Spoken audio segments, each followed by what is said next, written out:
রাজধানীর হাটগুলোতে আসতে শুরু করেছে কোরবানির পশু। এ নিয়ে আরো জানাতে রাজধানীর দিয়াবাড়ি হাট থেকে যোগ দিচ্ছেন সহকর্মী আদিলুর রহমান।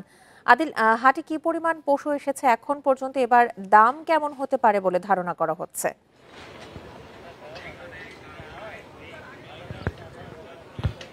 দেখুন, কোরবানির পশু আসলে এখন পর্যন্ত বেশ আমদানি ভালোই। তবে যদি ইজারার শর্তের কথা বলেন তাহলে ৩ তারিখ থেকে মূলত আনুষ্ঠানিকভাবে হাটে বেচা বিক্রি শুরু হবার কথা, কিন্তু তার অনেক আগেই কোরবানির পশু হাটে উঠে যাচ্ছে। আমি এই মুহূর্তে আছি উত্তরার দিয়াবাড়ি হাটে। আপনাকে যদি বলি যে এই হাটটি এখন পর্যন্ত আসলে ইজারা নিশ্চিত হয়নি। সিটি কর্পোরেশন থেকে এখন পর্যন্ত কে ইজারাদার তাকে নিশ্চিত করা হয়নি, কিন্তু অথচ আমরা দেখতে পাচ্ছি যে বাঁশ খুঁটি প্যান্ডেল টানিয়ে পুরো হাটের একটা তোড়জোড় শুরু হয়ে গেছে। আরও ২-৩ দিন আগে থেকে এই হাটটিতে কোরবানির পশু চলে এসেছে।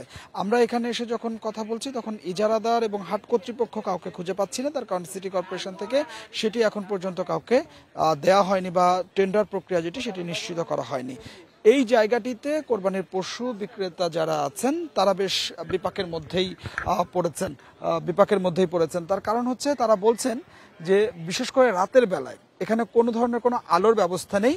পুরো রাতটি সন্ধ্যার পর থেকে পরদিন সকাল পর্যন্ত অন্ধকারে এখানে যারা ব্যবসায়ী এসেছেন তাদেরকে কাটাতে হচ্ছে। এখানে কোনো পানির ব্যবস্থা নেই। এখানে ব্যাপারীরাদের যে সুযোগ সুবিধা থাকার কথা সেগুলো নেই। অর্থাৎ ঢাকার বাইরে থেকে যে ব্যবসায়ীরা যারা এসেছেন তার গবাদি পশুটি নিয়ে, তারা বেশ বিপাকের মধ্যে পড়েছেন। এর মধ্যেও আমরা দেখতে পাচ্ছি যে কিছু কিছু ক্রেতা হাটটিতে আসছেন, এসে তারা তাদের পছন্দ মতো গরুগুলো দেখছেন, দরদাম যাচাই করছেন। তবে এখনো গরু বেচা কেনার যে আমেজটি সেটি শুরু হয়নি। ব্যবসায়ীরা একটি দাম চাচ্ছেন। যেমন কিছুক্ষণ আগে আমরা দেখলাম যে একজন ক্রেতা তিনি এক জোড়া কোরবানির পশু ৩,৬০,০০০ টাকা দাম বলেছেন, অথচ বিক্রেতা তিনি ৫,৯০,০০০ টাকা দাম চেয়েছেন। অর্থাৎ এই যে ফারাকটি, সেই ফারাক আমরা দেখতে পাচ্ছি।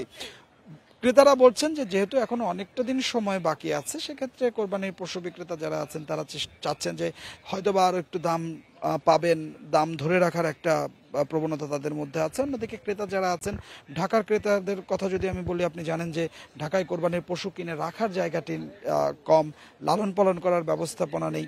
সেক্ষেত্রে সবাই কোরবানির ঈদের ১ দিন বা ২ দিন আগে কোরবানির পশুটি কিনে থাকেন। এই মুহূর্তে যারা হাটে আসছেন, যাদের সাথে আমার কথা হচ্ছে, তারা মূলত দরদাম যাচাই করার জন্য বিভিন্ন হাটগুলো ঘুরছেন। তবে এই মুহূর্তে আমরা রাজধানীতে যতগুলো হাট বসেছে তার মধ্যে বেশি অধিকাংশ হাটই আমরা দেখতে পাচ্ছি যে ইজারার শর্ত তারা ভঙ্গ করে হাটগুলো বসিয়েছেন। তার কারণ হচ্ছে এখন কিন্তু আসলে বেচা বিক্রি শুরু হওয়ার কথা না। এবং এই যে দিয়াবাড়ি যে হাটটিতে আমি আছি, এখানে আইনশৃঙ্খলা পরিস্থিতি বলতে কিছু নেই। জাল টাকা শনাক্ত করার মেশিন বসানো হয়নি, বুথ বসানো হয়নি। তো সেক্ষেত্রে বিক্রেতা যারা আছেন তারা যখন কোরবানির পশুটি বিক্রি করবেন, তাদের আর্থিক যে নিরাপত্তা, সেই নিরাপত্তার অভাবটিও আমরা এই হাটে লক্ষ্য করতে পারছি। অর্থাৎ সব মিলিয়ে একটা অব্যবস্থাপনা হাটটিতে আমরা দেখতে পাচ্ছি। এবং সিটি কর্পোরেশনের পক্ষ থেকে এখনো অনেকগুলো হাট নিশ্চিত করা হয়নি, অথচ সেখানে বাঁশখুঁটি দিয়ে হাটের যে প্রক্রিয়াটি সেটি শুরু করেছেন। এবং সবচেয়ে বড় যে সংকটে পড়েছেন এখানকার ব্যবসায়ীরা, সেটি হচ্ছে পানির সংকট। গবাদি পশুকে পানি খাওয়াতে পারছেন না, নিজেরা পানি পাচ্ছেন না। আশেপাশের লেক থেকে পানি আনার কারণে অনেকের গবাদি পশু বোঝা যাচ্ছে সম্পূর্ণ অব্যবস্থাপনার মধ্যেই দিয়াবাড়ি হাট এর প্রস্তুতি নেওয়া হচ্ছে। আদিল, আপনাকে অসংখ্য ধন্যবাদ আমাদেরকে সবশেষ তথ্য জানানোর জন্য।